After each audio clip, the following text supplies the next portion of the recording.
YS పాదయాత్ర సందర్భంగా తమ ఊరికొచ్చినప్పుడు గన్నేరు వాగుపై వంతెన కావాలని అడిగారు వీరు.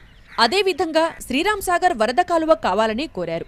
ఆయన హామీ ఇచ్చాడు, నిలబెట్టుకున్నాడు. వంతెన నిర్మాణం పూర్తయింది.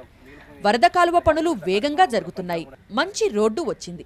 తమ గ్రామం రూపురేఖలే మారిపోయాయన్నది ఈ శ్రీనివాస్ కృష్ణారెడ్డిల సంతోషాతిశయం. మరి మా గ్రామంలో ఈ బీటీ రోడ్డు ఇవే కాక ఇంకా అనేక సంక్షేమ కార్యక్రమాలు రాజశేఖర రెడ్డి ప్రభుత్వం ముందుకు తీసుకువెళ్ళడం జరుగుతుంది. మన ఇందిరాకాంతి ప్రభావం కింద మా గ్రామం లోపల ఒక 25-30 ఎకరాల వరకు లేబుల్ చేసుకుంటూ వాళ్ళందరికీ ఒకటి భూమి సాగు చేసుకోవడానికి కూడా ఒక 10 లక్షల రూపాయలు చెల్లించడం జరిగింది. మరి నిరుపేదమైన భూమి లేని ఒక 32 మంది కుటుంబాలకు దాదాపు 32 ఎకరాల భూమి కూడా మిగులు భూమి అంటే 4వ విడత కార్యక్రమంలో కూడా పంచడం కూడా జరిగింది.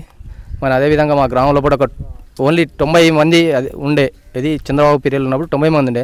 రాజశేఖర్ అధికారం వచ్చిన తర్వాత మా గ్రామం లోపల మొత్తం వికలాంగులు కానీ, చేనేత కార్మికులు కానీ, వృద్ధులు కానీ అంతా మంది ఒక దాదాపు 500 మంది బెనిఫిషియరీ గ్రామం లోపల ఉన్నారు.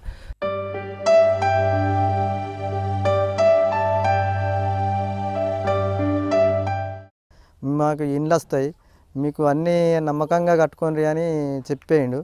పాదయాత్ర చేయంగా చేసి పోగా మాకు ఏమన్నాడు అంటే గుడిసెలు ఇవన్నీ చూసుకుంటూ పోయిండు.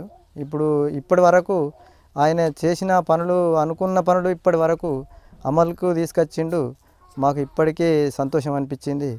రాను రాను మాకు ఈ కాలువలు తీయడం, ఇది రోడ్లు వెడల్పు చేయడం, ఇవన్నిటికీ ఆయనే ముందు పడి పనిచేసిండు. కాబట్టి మాకు వీడికి సంతోషంగా మంచి పని చేస్తాడు. కాబట్టి ఎన్టీ రామారావు ఎలా చేసిండో ఈయన కూడా అట్లా ముందు పడి పనిచేస్తాడు.